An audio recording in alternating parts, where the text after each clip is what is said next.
All right. Joining us now is Sinan Ciddi, a senior fellow at the Foundation of Defense for Democracy. Sinan, thank you for being here. I'm hoping you can give us even further insight from, what we were mentioning a moment ago, Iran's foreign minister talking, saying that the U.S. and Iran, their talks are ongoing, but also saying it's a little too early to judge the outcome, wait till a final deal's on the table. What does that kind of message tell you about Iran's strategy right now? Yeah, good afternoon. I think it tells us that the Iranians believe that the US and the president here is basically against the wall. They think that that Trump will not be able to go after and demand huge concessions to terminate their nuclear program, essentially, and hold them accountable through international bodies such as the IAEA or even by US verification downstream.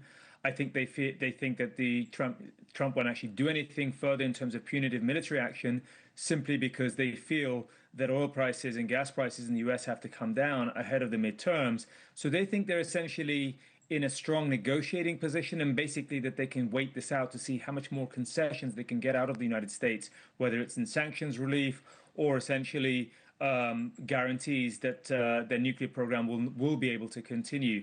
So I think they're trying to press them, thinking that the U.S. is in a weakened position. Yeah, with midterm elections around the corner, the pressure that the political candidates are facing here around the election. Former U.S. ambassador to the United Arab Emirates, Barbara Leaf, told us that the Prime Minister of Israel, Benjamin Netanyahu, has been really careful in his public comments, but behind closed doors, there's a significant concern inside Israel about the possibility of this U.S.-Iran deal. She said this, take a listen. Yes, well, I think the Israeli Prime Minister, Benjamin Netanyahu, is being careful about his public remarks. There's lots of leaking unnamed officials in Israel, etc., expressing great distress and anxiety about the prospect of, frankly, any deal between the U.S. and Iran. How do you think that impacts the potential for a deal coming soon? And what are Israel's biggest fears about this kind of deal that's currently being discussed? Yeah, I mean, look, we have to bear in mind that as far as this conflict goes, for the Israelis, Iran is an existential problem. It's a do or die problem. It's a way of life problem. You have an Iranian regime which is committed to the eradication of the Israeli state and the Jewish people.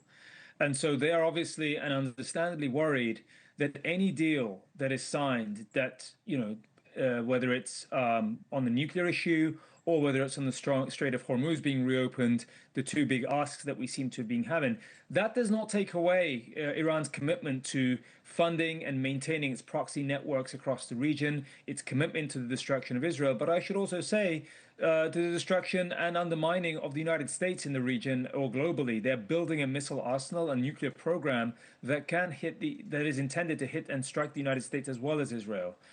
So look, the Israelis fear that any agreement signed with them is not going to essentially alleviate any of their major concerns that have been around for tens of years.